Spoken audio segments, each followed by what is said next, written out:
Everyone, Maria Sevilla with Sevilla Bodyworks.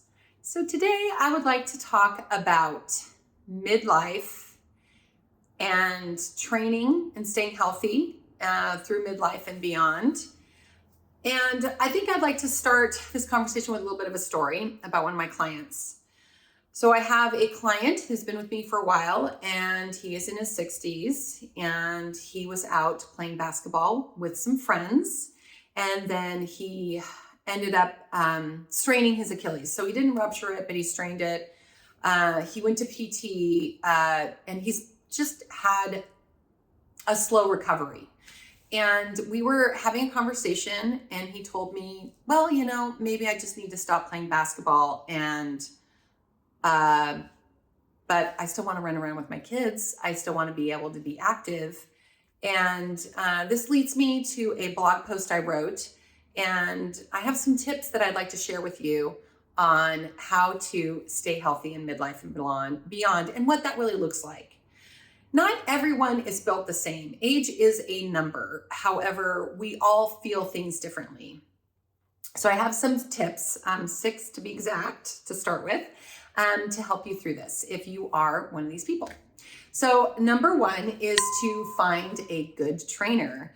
And a good trainer is going to be able to understand that aging population. So they're going to know different issues that might arise. So if you have a knee replacement, or you have an Achilles strain, or you have a tear in your rotator cuff, or maybe herniated disc, or all the other kinds of things that creep up as we get older. And they're going to be able to understand the contraindications. So that's the don't do this kind of things for that injury or issue. And they're also going to be understand what muscles and how to work and strengthen your body. So hopefully you can not continue to injure that area, or maybe you're coming out of rehab and PT, and they're going to help get you stronger. So they're really going to be able to talk to you and assist you in that process. And that's really important that they do that. And number 2 is to stop if you're experiencing pain.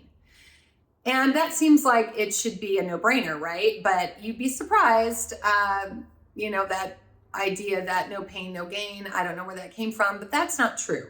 Pain is there for a reason. Pain is there to tell you to stop. And so you really need to know if something hurts that you should stop. But what is the difference between something hurting and muscle discomfort because you're actually working something new?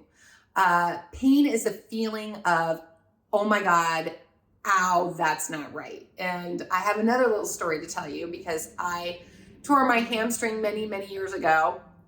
And that's exactly what it felt like. It was a pop and a pull, and it was sharp, and I immediately knew, uh-oh, that's not right. And that's kind of the thing that pain is. It's like there's something that's not okay. That's your body's signal telling you to stop. Now, muscle discomfort and burning because you're working something new that you might not be used to is going to feel different. And a good trainer is going to be able to assist you with that. So they're going to talk with you through things. They'll say things like, if you're, doing a lunge, they're going to make sure that you're aligned properly. They're going to be telling you where you're supposed to be feeling the work, and they're going to be asking you how you feel. If you say, this doesn't feel great in my knee, they're going to modify and adjust. So if you don't have a trainer that's doing that, look for one that is, because that's a very, very important.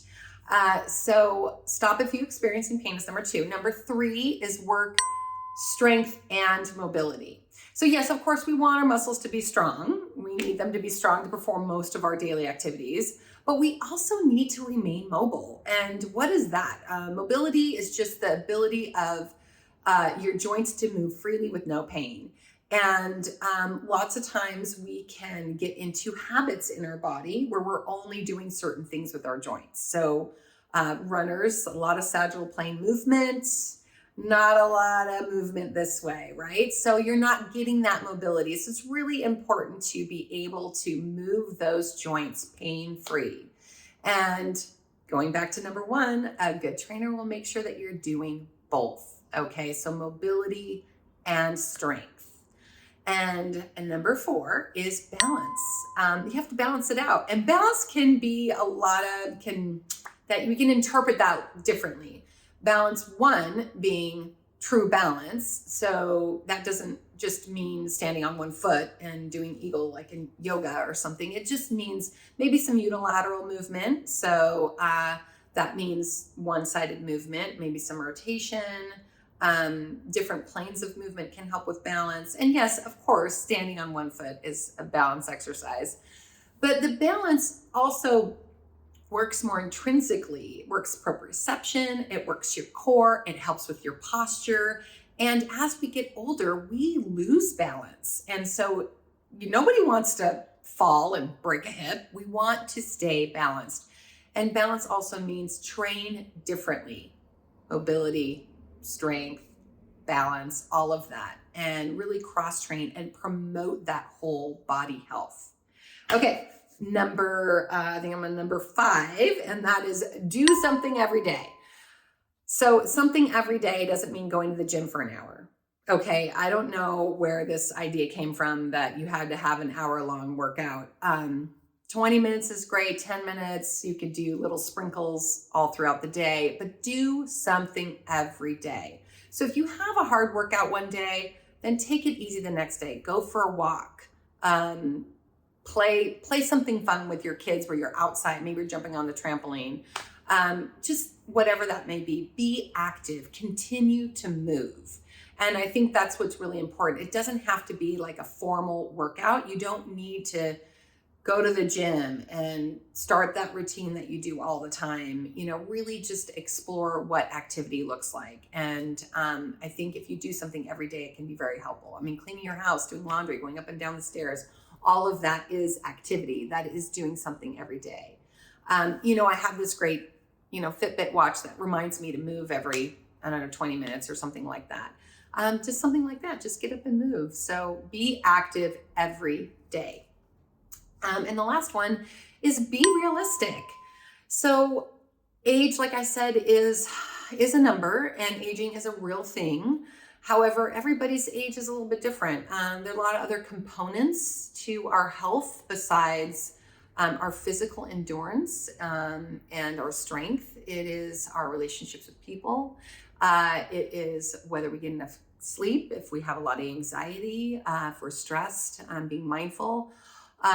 All of those attribute to our age, and being realistic means that what you're capable of doing, understanding your limitations, and what you're still able to do, and what goals you have, so where you want to go. So for example, going back to my conversation about my client, he's like, maybe I'm done with basketball. I can't keep up with those younger guys, but I still want to run around with my kids. I still want to play.